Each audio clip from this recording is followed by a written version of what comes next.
Got something behind your ear. What is that? Ooh. This is the iPhone 2. I've been using it for 30 days. And I want to give my thoughts on it. So let's get right into it. This thing, let's talk about the price first. This way I can give half of you a chance to click off the video right now. This costs $350 and it doesn't do much. You can make phone calls, receive and send text messages, and that's it.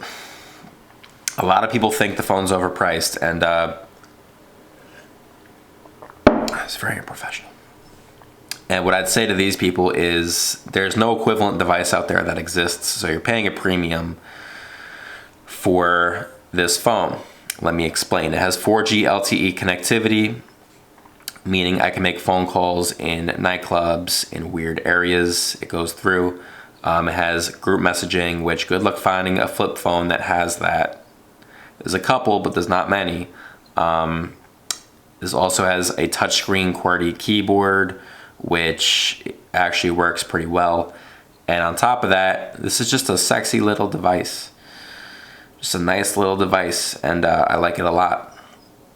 So I had this idea to make a whole long ass video about the phone, but the fact is it's not much to talk about. This phone is a work in progress. The guy's name is Joe, who made the phone. You can literally talk to him on like any of the forums about this phone. He's all over it.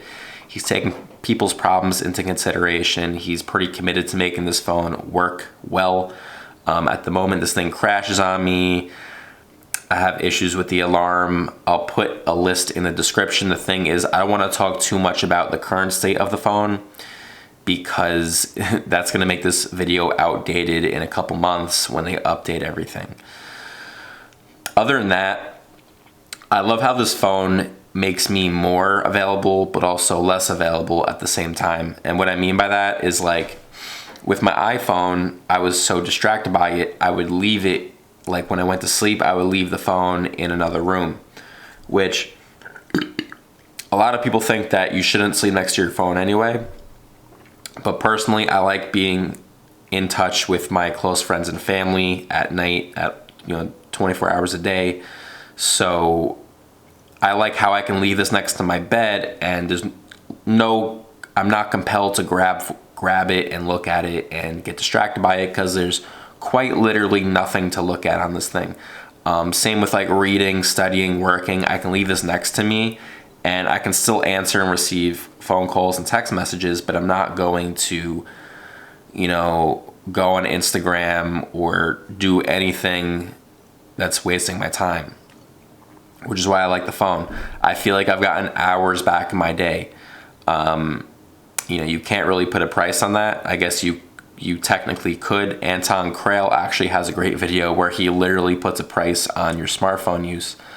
I'll put that also in the description. And yeah, it's not much to say about this thing. It's a fun little phone that doesn't do anything.